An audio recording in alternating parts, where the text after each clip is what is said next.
नारी चाहे तो सरस्वती बन जाए, नारी चाहे तो दुर्गा बन जाए। और जितने भी भाई बैठे हैं उन सबसे कहना चाहूंगी कि नारी चाहे तो सरस्वती बन जाए, नारी चाहे तो दुर्गा बन जाए, और नारी चाहे तो काली बन जाए, नारी चाहे तो काली बन जाए, और नारी चाहे तो मरुदेवी बन जाए, नारी चाहे तो सती सीता बन जाए। नारी शक्ति अद्भुत शक्ति हुआ करती है। नारी निंदा ना करो, नारी गुण की खान, नारी से पैदा हुए 24 भगवान।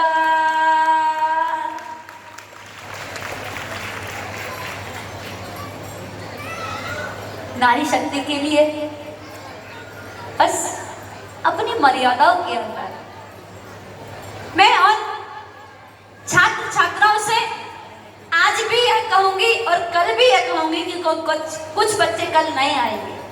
अभी आधे आए हैं, कुछ आधे रात को आएंगे और कुछ सुबह प्रातःकालीन की बेला में आ जाएंगे।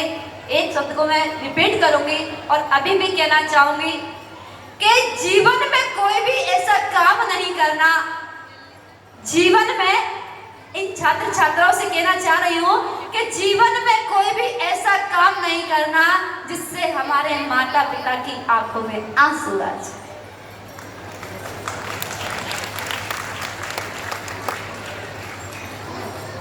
डिग्री प्राप्त करना,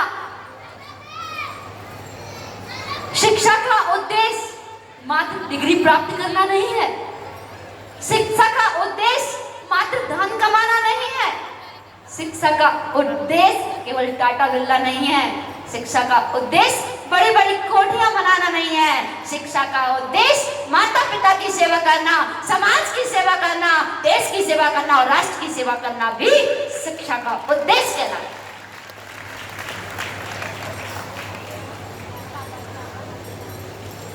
हम अपने अंदर धारणा बना लें। रितेश जी ने भी कहा था कि आपको यहाँ करके क्या मिलेगा, और क्या मिला आप बताइए। तो बहुत से लोगों ने बोला करियर मिला, ज्ञान मिला, नॉलेज मिली, दिशा मिली, मार्गदर्शन मिला शिक्षा के क्षेत्र में। लेकिन उन्होंने एक चीज और बताई थी जो आपने नहीं बताई थी कि आपको आहारचर्या का अवसर नहीं मिलेगा। वो किसी कॉलेज में नहीं सिखाया जाता, वो किसी विद्यालय में नहीं सिखाया जाता। पूज्य गुरुदेव कहते थे अपने बच्चों को ऑडी कार दिलाने से पहले, मर्सिडीज कार दिलाने से पहले संस्कारों की कार जरूर दे देना, तो वो सक्सेसफुल हो जाएगी, नहीं तो सारी कार फेल हो जाएगी। हमारे पास शिक्षा के लिए तो समय है, शिक्षा के लिए तो हम दिल्ली भेज देते हैं, बंबई भेज देते हैं, कलकत्ता भेज देते हैं, ना जाने कहां कहां भेज देते हैं, कोटा, बंबई, मथुरा आदि भेज देते हैं, देश विदेश भेज दिया करते हैं। हम बस के लिए और गाड़ी के लिए, वैन के लिए आधा आधा घंटा रोड पर वेट कर लेते हैं, पर हम मंदिर नहीं भेजते अपने बच्चे को। मंदिर भेजने में लेट हो जाते हैं। जो माता पिता अपने बच्चों को देव शास्त्र गुरु से नहीं जोड़ेंगे, जिन माता पिता के पास अपने बच्चों को मंदिर के लिए टाइम नहीं है, ध्यान रखना, जिन बच्चों की उंगली पकड़ के आप मंदिर लेकर के आओगे, वही बच्चे आपको बड़े होकर के तीर्थ क्षेत्र की वंदना कराएंगे। जिन बच्चों के हाथ में आप अभिषेक के कलश पकड़ाओगे, वो बच्चे कभी शराब का प्याला नहीं पकड़ेंगे। जिन बच्चों के हाथ में आप पूजन की थाली पकड़ाओगे, वो बच्चे आपको बड़े होकर के भोजन की थाली पकड़ाएंगे। और जिन बच्चों के हाथ में आप दीप की थाली पकड़ाओगे, वो कभी बीड़ी सिगरेट नहीं पकड़ेंगे। बचपन के संस्कार बचपन में काम। समय बहुत तेजी से भाग रहा है, सुनना बहुत कुछ है, कहना बहुत कुछ है, बहुत से लोगों की जिज्ञासा है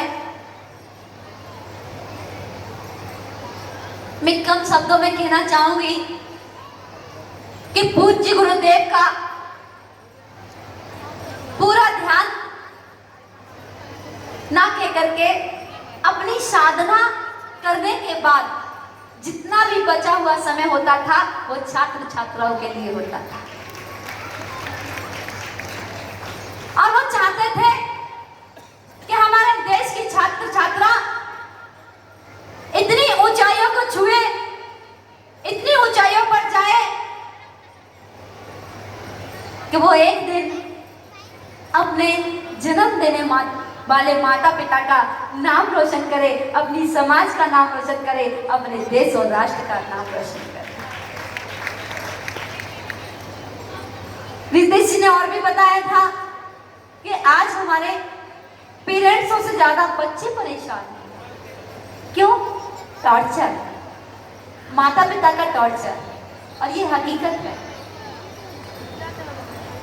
ये बिल्कुल हकीकत है कि हमारे बच्चों को टॉर्चर किया जाता है। ये पहले की भाषा में कहे तो सही है, क्योंकि हम लोग को संस्कार मिले थे। हमारे माता पिता एक बच्चे को डांटते थे तो बाकी सारी टीम राइट हो जाया करती, एक पर डांट पड़ती थी बस, बाकी सब। अब तुम्हारे एक होते हैं, अब तुम्हारा परिवार ही एक ही है, तो तुम क्या उसको डांटोगे, क्या समझाओगे? और पहले का जमाना और था और अब का जमाना और है। और बताया था रितेश जी ने कि पहले केवल कितने सब्जेक्ट हुआ करते थे? केवल 7 सब्जेक्ट हुआ, 7 सब्जेक्ट हुआ करते थे। आज 3000 से भी ऊपर सब्जेक्ट है। पहले 33% वाले लड्डू बांटा करते थे, क्यों विमल जी? 33% वाले लड्डू मिठाइयां बांटा करते थे पूरी गलियों में, और आज 90 वाले आंसू बहाया करते हैं। 90 पे भी खुशी नहीं होती, कॉपी चेकिंग होती है। 95 भी आ जाए, 98 भी आ जाए तो 2 नंबर क्यों कम आए? सोचिए, जरा विचार करिए। मैं इन छात्र छात्राओं से कहूंगी कि जिस देश का छात्र छात्रा जितना कर्तव्यनिष्ठ होगा, निष्ठावान होगा, संस्कारवान होगा, विवेकवान होगा, क्रियावान होगा, उस देश का भविष्य उतना ही उज्जवल होगा।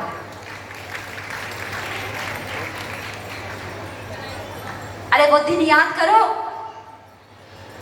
जब तुम्हारे माता पिता ने कैसे तुमको पाला पोसा था। वो दिन याद करो, बड़ा दर्द होता है, बड़ी पीड़ा होती है जब माता पिता की आंखों में नीर रहता है। वो दिन याद करो कि तुमको कैसे पाला पोसा था, कैसे बड़ा किया था। खुद गीले में सोई थी, तुम्हें सूखे में सुलाया था। खुद भूखी रही थी, तुम्हें खिलाया था, अपने जेवर बेच करके तुम्हें पढ़ाया था। खुद ने लोकल मोबाइल यूज किया, तुमको एप्पल का दिलाया था। तुम्हारी डिमांडें पूरी की। तुमने कहा कि मुझे यहाँ नहीं पढ़ना, विदेश पढ़ना है। तुमने जहाँ डिमांड रखी वही तुम्हें पढ़ाया था, लेकिन तुमने कितना बड़ा काज किया कि 1 गए थे और 2 होके आए। क्या इतना भी अधिकार छीन लिया माता पिता से? क्या इतना भी अधिकार नहीं है माता पिता का? नहीं, ये अधिकार माता पिता का है तो माता पिता का ही रहना चाहिए। नहीं समझी? एक गए थे तो होकर के आए। अरे भाई, तुम्हारे माता पिता को जिस दिन तुमने जन्म लिया था उसी दिन से टेंशन हो गई थी कि मेरी बिटिया आ गई है, मेरा बेटा आ गया है, अब इसके लिए जोड़ना शुरू कर दो। 20 साल तक टेंशन रही थी।